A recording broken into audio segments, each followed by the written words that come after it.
Hi students, very good evening to all. So कल की class में हमने डिस्कस किया था that what is potential energy, जिसमें मैंने ये समझाया था दैट इंडिविजुअल पोटेंशियल एनर्जी कभी भी डिफाइन नहीं होती। हमारे पास डिफाइन क्या होता है, चेंज इन पोटेंशियल एनर्जी। फिर हमने चेंज इन पोटेंशियल एनर्जी निकालना सीखा था। आज हम पोटेंशियल एनर्जी का सेकेंड लेक्चर डिस्कस कर रहे हैं। फर्स्ट लेक्चर जिन स्टूडेंट्स ने नहीं देखा है वो पहले फर्स्ट लेक्चर देखिए, उसके बाद इस सेकेंड लेक्चर को देखना। तो आज हम पढ़ना चाह रहे हैं दैट ग्रेविटेशनल पोटेंशियल एनर्जी क्या है और potential energy in case of spring कैसे करेंगे। तो देखो, ग्रेविटेशनल पोटेंशियल एनर्जी सबने क्लास 9th में पढ़ा था, जिसमें हमने देखा था कि अगर कोई बॉडी है, लेट्स सपोज उसकी कुछ हाइट पे हमने उसे प्लेस किया, राइट। तो वहां से हमने देखा था कि ग्राउंड के रिस्पेक्ट में लेट्स सपोज कि हमारे पास this is ground and let's suppose you are placing an object of mass m to a height h, right। तो यहाँ से यहाँ पे जो पोटेंशियल एनर्जी है, ग्राउंड की पोटेंशियल एनर्जी क्या है, 0, और इसकी पोटेंशियल एनर्जी क्या है, mgh। सो u2 माइनस u1 करोगे तो mgh आ जाएगा। तो potential energy, gravitational potential energy simply हमारे पास किसके इक्वल है, mgh, राइट। अब हम इससे रिलेटेड एक प्रॉब्लम डिस्कस करना चाह रहे हैं। जैसे फॉर एग्जांपल मैंने बोला कि ये हमारे पास कोई चेन है like this, and this chain is placed at a height h again from the ground, right. h height पे रखा। और फिर दूसरा केस में हमारे पास क्या है कि हमने उस चेन को कुछ इस तरीके से रखा, vertically placed, and this complete height is again h from the ground। फिर उसके बाद मैंने जो चेन है उसको ग्राउंड पे ही रखा, like this is the third case, this is first case, this is second one and this is third one. Same chain है, सब चेन का मास मेरे पास क्या है, m। तो मुझे ये बताना है किस केस में ग्रेविटेशनल पोटेंशियल एनर्जी ज्यादा होगी, किस केस में कम होगी। तो उसके लिए देखो हम इसमें क्या कॉन्सेप्ट यूज करने जा रहे हैं। ये मास m है, उसे h हाइट पे हमने रखा ग्राउंड से, तो इसकी पोटेंशियल एनर्जी, ग्राउंड है, सरफेस है, तो सरफेस की पोटेंशियल एनर्जी हमारे पास क्या होगी, 0। ये मेरे पास सरफेस की पोटेंशियल एनर्जी क्या होगी, 0। और यहाँ पे इसकी जो पोटेंशियल एनर्जी है वो मेरे पास क्या है, mgh, because mass is m, g is acceleration due to gravity and you are placing it at a height of h, so gravitational potential energy will be equals to mgh।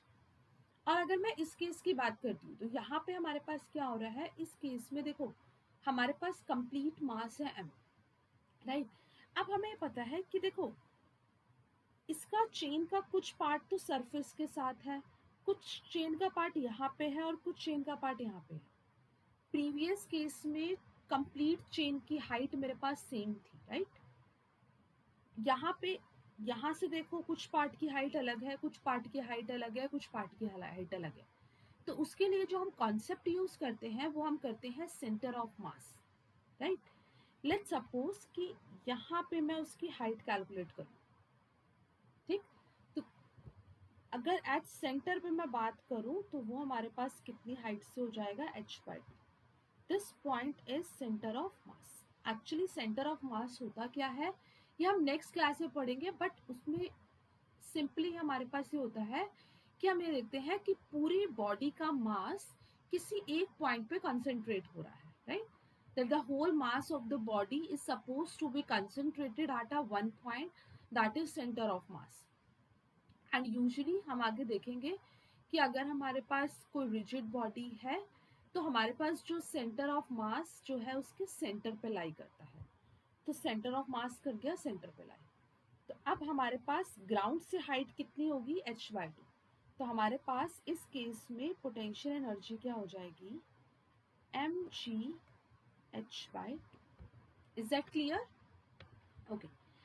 और यहाँ third case में जो हमारे पास मास है वो ground पे है।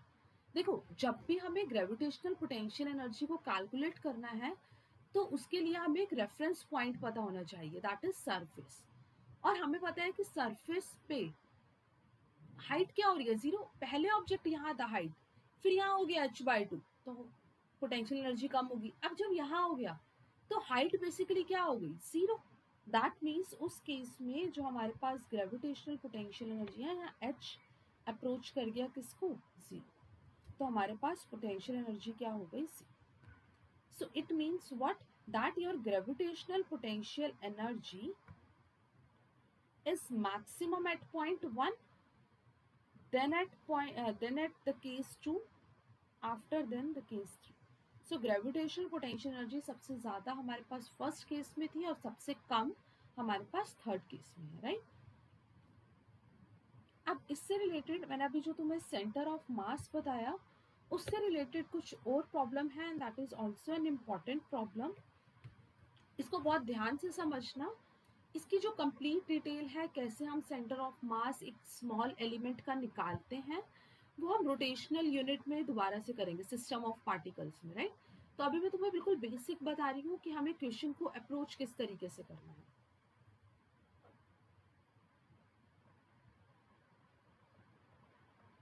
अब हमारे पास ये एक सेमी सर्कल है। इस सेमी सर्कल पे हमारे पास उसके ये सेंटर से ये हाफ पार्ट में हमने कोई चेन हैंग कर दी।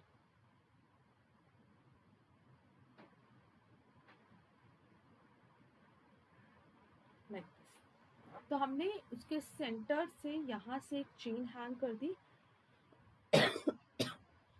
और इसका रेडियस मेरे पास क्या है, r। रेडियस क्या है, r। what you have to find the potential energy of a chain. You have to find the potential energy of a chain, right? अब देखो इस टाइप के क्वेश्चन को अप्रोच किस तरीके से करना है। देखो, पूरी चेन की लेंथ तो हमें पता है मास कुछ m है। अब हमें पूरी चेन के लिए हम डायरेक्टली कैसे कैलकुलेट करेंगे, उसके लिए हमें अगर एक स्मॉल एलिमेंट का मास पता लग जाए, लेट्स सपोज टोटल मास तो m था, राइट। अगर मुझे उस स्मॉल एलिमेंट का एग्जैक्ट मास पता लग जाए, लेट्स सपोज ये dm है, तो मैं उसको यहाँ से यहाँ तक इंटीग्रेट कर दूंगी तो मेरे पास पूरी चेन का आ जाएगा मास। तो यही हम करने जा रहे हैं।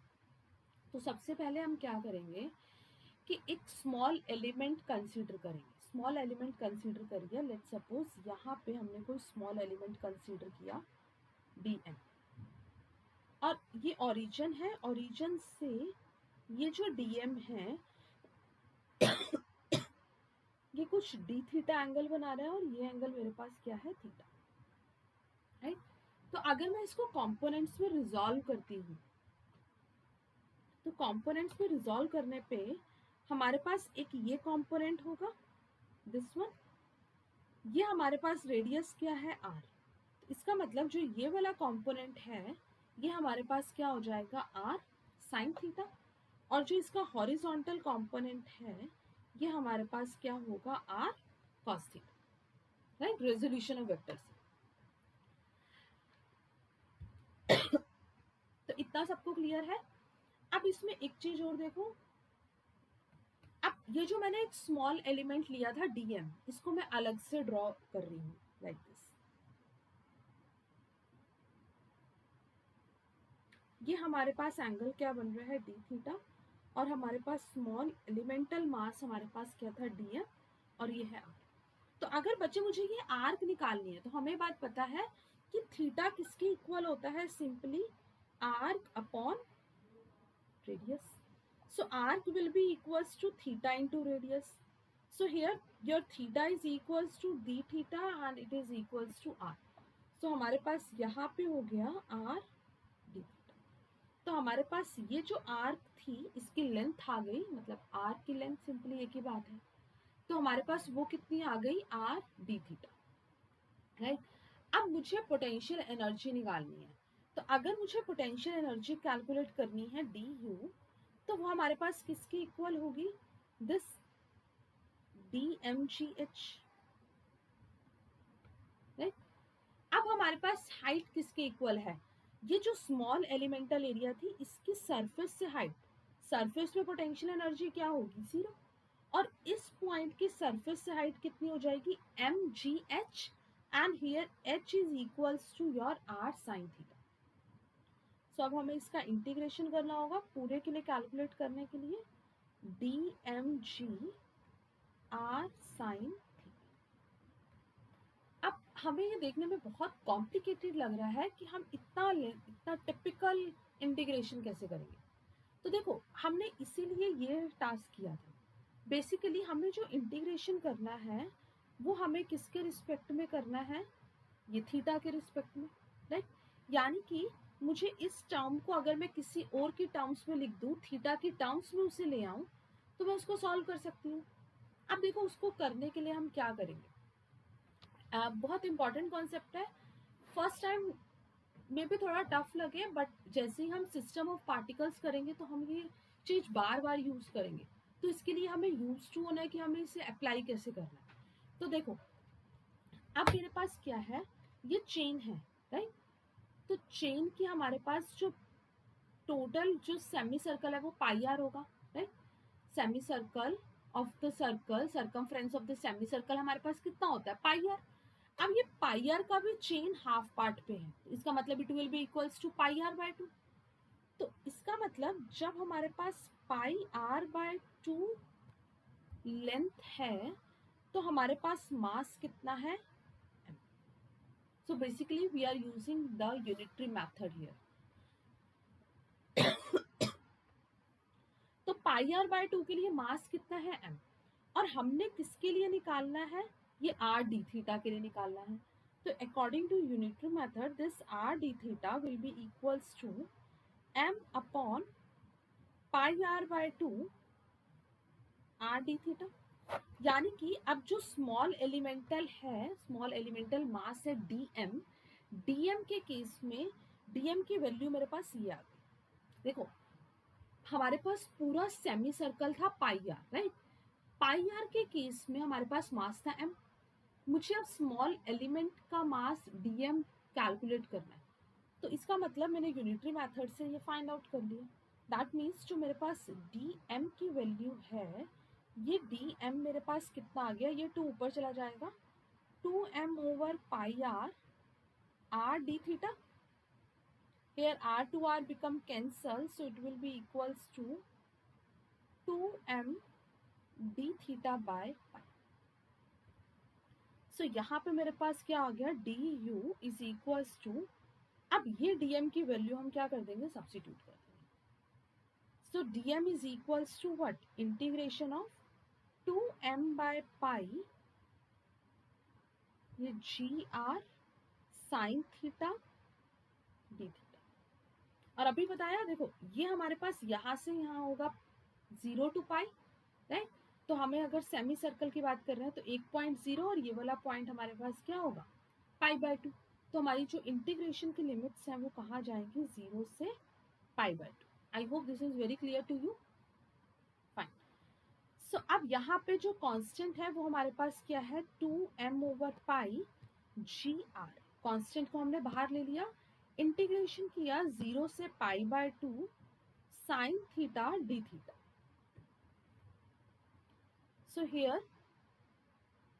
u is equals to 2m by pi g r sine theta का इंटीग्रेशन क्या होगा, minus cos theta 0 to again pi. इस माइनस को हम बाहर ले लेते हैं, तो it is equals to minus 2m over pi ji r cos pi by 2 minus cos 0। So value of cos 0 is what, 1, and cos 90 is pi by 2, 90, and your cos 90 is 0. सो ये हो गया 0, cos 0 हो गया 1, minus minus हो जाएगा plus, तो potential energy का expression आ गया 2m/π g। तो ये बहुत एक इम्पॉर्टेंट कॉन्सेप्ट था। अगर ये समझ आ जाएगा तो आगे हम इसी से रिलेटेड और क्वेश्चंस करेंगे जिसमें हम कंजर्वेशन ऑफ मैकेनिकल एनर्जी का यूज़ करेंगे, तो वहाँ पे भी यूज़ होगा। सिंपली हमें पूरे क्वेश्चन में हमने सिर्फ ये किया कि एक स्मॉल एलिमेंट ले लिया डीएम, उस डीएम को मैंने कैलकुलेट कर लिया, right, by taking unitary method, और उसकी वैल्यूज हमारी फॉर्मूले में पुट कर दी, हमारा आंसर आ गया। तो एक दो बार इसको ट्राई करोगे खुद से तो ये अच्छे से समझ आ जाएगा, right. So your next topic is, इसको पॉज करके नोट कर सकते हो। नेक्स्ट टॉपिक है हमारे पास potential energy in case of spring.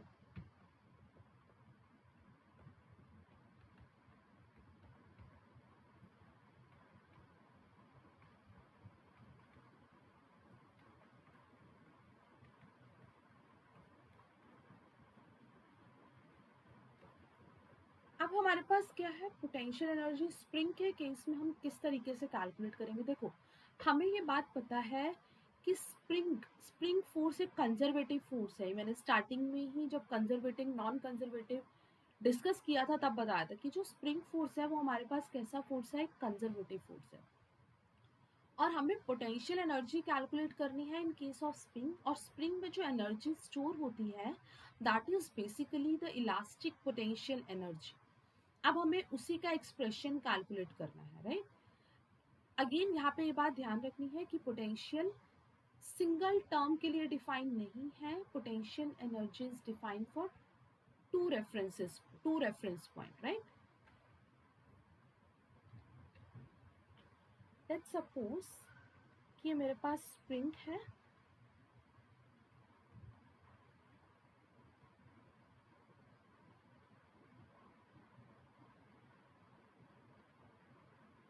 यहाँ पे हमने ब्लॉक रखा जिसका मास m है, और उसे मैंने ये स्प्रिंग से टाई कर, तो ये होगी स्प्रिंग की natural length. That means natural length कब होती है, जब उसमें ना तो कोई एक्सटेंशन हो रहा होता है ना ही कंप्रेशन। मीन्स ना तो मैं स्प्रिंग को ऐसे खींच रही हूँ ना ही मैं उसको कंप्रेस कर रही हूँ। तो ये हमारे पास स्प्रिंग की हो गई natural length, let it be m, right. अब अगर मैं स्प्रिंग को स्ट्रेच किया, लेट्स सपोज जब मैंने उसे स्ट्रेच किया, पहले उसमें एक्सटेंशन हुआ x1 यहाँ से, फिर मैंने उसको फर्दर दोबारा से एक्सटेंड किया, तो उसमें जो एक्सटेंशन हुआ वो मेरे पास क्या हुआ, x2, राइट। तो हमें क्या कैलकुलेट करना है, that you have to find the work done by a spring force in stretching it from x1 to x2. What you are doing to stretch the spring from x1 to x2, and you have to calculate the work done regarding this, कि जब हमने उसे x1 से x2 तक stretch किया तो उसमें कितना वर्क डन हो रहा है, and that work done will store in the form of potential energy and that will be your expression, right. तो हमारे पास सबसे पहले फोर्स जो है, हमें बात पता है कि फोर्स प्रोपोर्शनल होता है x के। दिस x मीन्स एक्सटेंशन और कंप्रेशन, मीन्स कि मैं जितना उसको फोर्स लगाऊंगी उतना वो एक्सटेंड होगा, जितना मैं उसको फोर्स अंदर की तरफ लगाऊंगी उतना वो कंप्रेस होगा। सो प्रोपोर्शनैलिटी का साइन रिमूव करेंगे तो हमारे पास आ जाएगा minus k x, here k is spring constant, right. तो अब हमारे पास वर्क डन कैलकुलेट करना है in case of spring. So work done हम कैसे कैलकुलेट करेंगे, इंटीग्रेशन x1 से x2 है, so x1 to x2 f dx, right. अब यहाँ पे हमारे पास वैल्यू क्या हो जाएगी, x1 से x2 फोर्स किसके इक्वल है, minus k x dx, so it will be equals to minus k, x की पावर क्या है 1, तो जब मैं उसका इंटीग्रेशन करूंगी तो हमारे पास आ जाएगा x²/2 and limit goes from x1 to x2. So it will be equals to -k/2 बाहर ले लूंगी तो यहाँ पे हो जाएगा x2² माइनस x1². सो यहाँ से बच्चे हमारे पास जो वर्क डन का एक्सप्रेशन है वो मेरे पास किसके इक्वल आ गया, -12k x2² minus minus plus ½ k x1². So basically this is the expression to calculate the work done by a spring, or you can say that the work done by a conservative force, because spring force is a what force, conservative force. So ये हमारे पास जो expression है ये हमारे पास क्या है, work done by a spring है या फिर work done by a conservative force है. So this is the work done by spring or work done by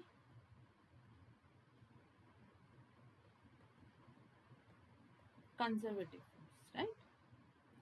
अब हमें ये बात पता है कि जो हमारे पास स्प्रिंग फोर्स है, कंजर्वेटिव फोर्स है, वो हमारे पास इंडिविजुअल टर्म के लिए डिफाइन नहीं है, वो हमारे पास उसके लिए एक रेफरेंस पॉइंट है और एक अनदर पॉइंट है. तो हमारे पास जो कंजर्वेटिव फोर्स है वो हमारे पास 2 रेफरेंस पॉइंट के लिए डिफाइंड है. तो हम यहाँ पे लिख सकते हैं that u2 minus u1 is equals to minus of work done. ये हमने कल की क्लास में किया था, work done by conservative force को हम कैसे लिखते हैं.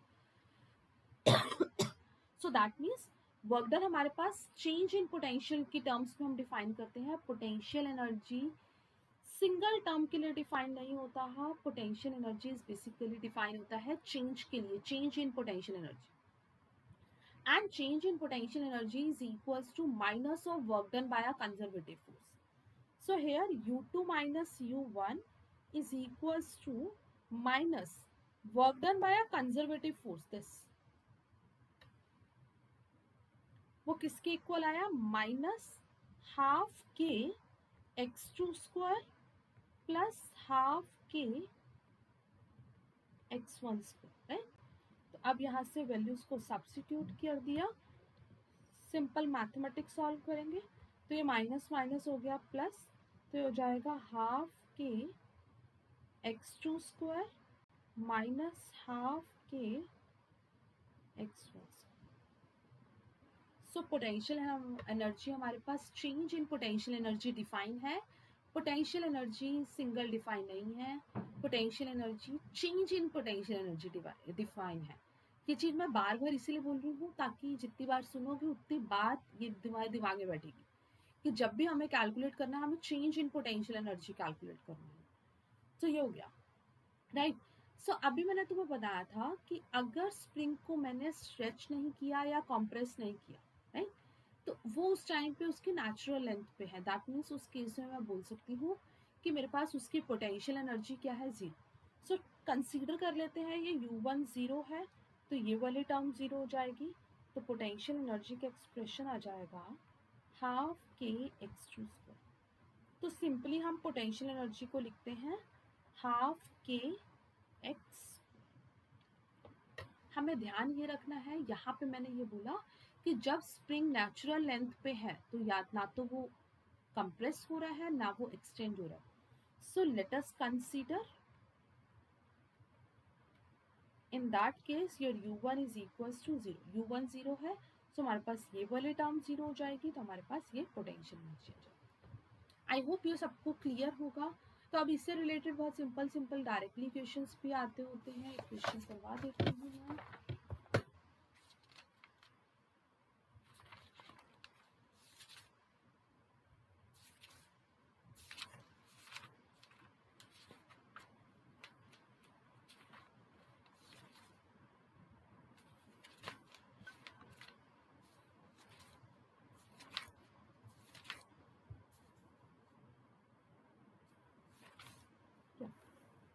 The question is this: block of mass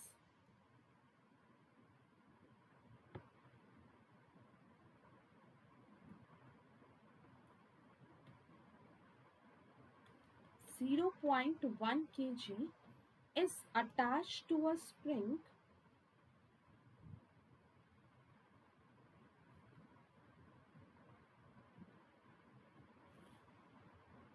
of spring constant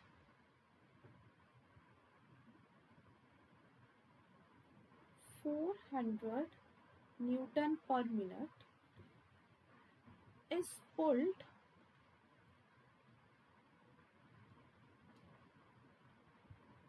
rightwards from x0 is equals to 0 to x1 is equals to 1 meter. Find the work done by spring force. तो अब देखो मुझे work done bye spring force निकालना है. इसमें हमारे पास simply given क्या था, गिवन ये है spring constant. Here spring constant means के. सो के मेरे पास कितना है, सिंपली 400 न्यूटन पर मीटर. एक्स नॉट की वैल्यू 0 से कहाँ तक जा रही है, 1 तक, यानी कि जो हमारी लिमिट्स हैं हमारे पास 0 to 1 जा रही है. अब वर्क डन बाय स्प्रिंग निकालना है, तो वर्क डन बाय स्प्रिंग निकालने का फॉर्मूला हाफ के एक्स स्क्वायर. तो यहाँ पे मैं ऐसे भी लिख सकती हूँ हाफ के simply x2 square minus x1 square, because I told you the change in potential energy is defined और हमें वैल्यूज गिवन भी है. तो हमारे पास हो जाएगा ये वाली वैल्यू 0 होगी, तो हो जाएगा हाफ के हमारे पास कितना था 400, x2 square means 1 square minus 0. So your answer will be 200 joules. ये हमारे पास बहुत बेसिक क्वेश्चन था. समटाइम्स इस टाइप के क्वेश्चन हमारे स्कूल एग्जाम्स में आ जाता है और इसका डेरिवेशन हमारे स्कूल एग्जाम में आता है, राइट. और जो मैंने ये ऊपर टॉपिक करवाया था ये वाला सेंटर ऑफ मास, ये हमारा नीट और जेई पर्पस के लिए इम्पोर्टेंट है, राइट. और जो मैंने potential energy in case of spring करवाया, इसका डेरिवेशन हमारे स्कूल एग्जाम्स में आ सकता है. और इस टाइप का बेसिक क्वेश्चन कि हमें उसको सब्स्टिट्यूट किस तरीके से करना है, राइट. अब इससे रिलेटेड नेक्स्ट क्वेश्चन है हमारे पास,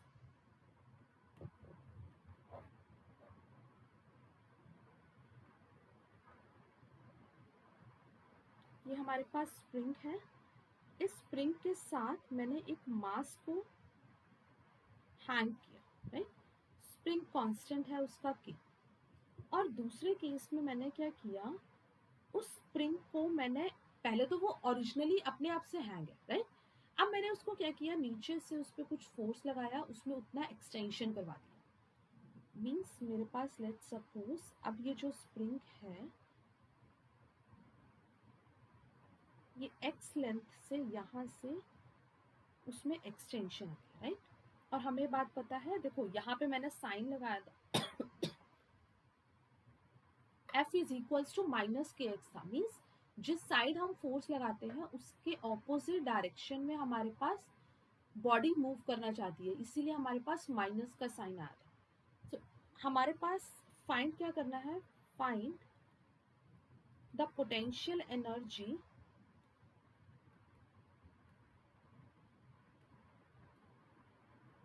of a body of mass m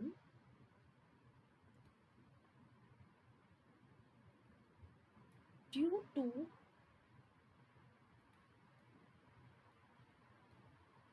spring. So इस केस में देखो हमारे पास क्या होगा कि जो हमारी पोटेंशियल एनर्जी है वो सिंपली हमारे पास किसके इक्वल है, हाफ के एक्स स्क्वायर, राइट. पहले इसका समझो कि एक्चुअल में हो क्या रहा है. देखो बॉडी है, बॉडी का वेट हमेशा डाउनवर्ड होगा. अगर हमने उसको हैंग कर दिया है तो बॉडी का वेट हमारे पास क्या है, डाउनवर्ड्स, दैट इज mg. और जो मेरे पास स्प्रिंग फोर्स है, मतलब फोर्स की जो वैल्यू है वो ऑपोजिट डायरेक्शन में लगेगी, माइनस के एक्स. तो माइनस के हो गया इस साइड, राइट. इस केस में यहाँ पे देखो x उसमें एक्सटेंशन हुआ, वेट हमारे पास क्या है mg, यहाँ पे क्या है k. सो हमें पोटेंशियल एनर्जी निकालनी है। अब देखो यहाँ पे उसमें कोई एक्सटेंशन नहीं हुआ, दैट मीन्स ये जो kx है, ये जो फोर्स है, ये इस वेट को बैलेंस करेगा, तभी तो बॉडी रेस्ट पे है। सो that means here in this term kx is equals to mg. So x is equals to what? mg by k. So x की वैल्यू कितनी आ गई? mg by k. और सेकेंड केस में हमें क्या निकालनी है? पोटेंशियल एनर्जी कैलकुलेट करनी है। अब इस केस में देखो हमें क्या करेंगे। अब पोटेंशियल एनर्जी किसके इक्वल होगी? हाफ के एक्स स्क्वायर, जो हमने एक्सप्रेशन किया। अब यहाँ से हमारे पास x की वैल्यू हमें मिल गई क्या? mg by k। बस वैल्यूज को सब्स्टिट्यूट करोगे, हाफ के x की जगह हमने पुट कर दिया mg by k whole square. So u is equals to here m square g square, यहाँ पे k स्क्वायर था, कैंसिल हो जाएगा और यहाँ पे क्या आ जाएगा? So this is the potential energy of a spring. यहाँ पे इसको मैथमेटिक्स सॉल्व किया और हमारे पास पोटेंशियल एनर्जी आ गई। Any doubt till here? अब इसमें क्वेश्चन को थोड़ा सा घुमा के कोई देना चाहे तो क्वेश्चन कुछ इस तरीके से बन जाता है।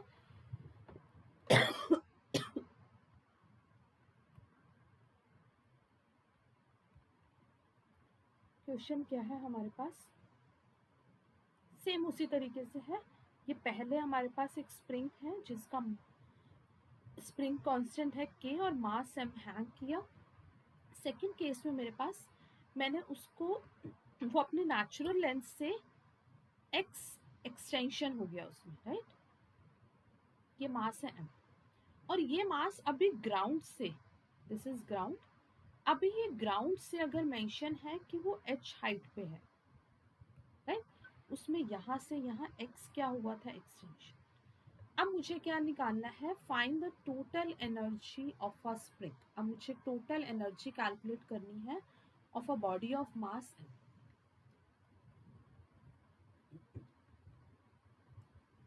Find the total energy of a body of mass m in a spring। अब उसके लिए सिंपल सा कॉन्सेप्ट है। यहाँ से देखो kx सेम उसी तरीके से ऊपर की डायरेक्शन में लगेगा और वेट क्या लगेगा? डाउनवर्ड्स। दैट मीन्स ये रेस्ट पे है, इसका मतलब ये kx mg को बैलेंस कर रहा है। सो kx is balanced by what? mg। सो यहाँ से मेरे पास जो x है वो हमारे पास क्या आ गया? सिंपली mg बाय x की वैल्यू क्या आ गई? mg by k। अब मुझे टोटल एनर्जी निकालनी है, तो टोटल एनर्जी में अब ये ग्राउंड से m हाइट पे है, इसका मतलब उसमें ग्रेविटेशनल पोटेंशियल एनर्जी है plus elastic potential energy due to a spring. So that means जो हमारे पास टोटल एनर्जी है वो किसके इक्वल आ जाएगी? mgh plus half kx square. So this will be equals to mgh plus half k, x is mg over k whole square. So it will be equals to mgh plus half k m square g square upon k square। यहाँ से k से k cancel, तो total energy हमारे पास क्या आ गई? mgh plus m square g square over 2, right? So I hope ये सबको क्लियर होगा। इन केस किसी को कोई डाउट है so you can ask me in comments, right? So हमारे पास पोटेंशियल एनर्जी के 2 लेक्चर्स कंप्लीट हो गया है जिसमें हमने उसकी थ्योरी कंप्लीट कर ली है, हमने उसके न्यूमेरिकल्स के टाइप कर लिए। अब हम जो नेक्स्ट क्लास में करेंगे उसमें हम क्या करेंगे? इन्हीं के कुछ न्यूमेरिकल प्रैक्टिस करेंगे कि किस किस टाइप के क्वेश्चंस हमारे पास और आ सकते हैं हमारे कॉम्पिटिटिव एग्जाम्स में। Okay then, bye, take care.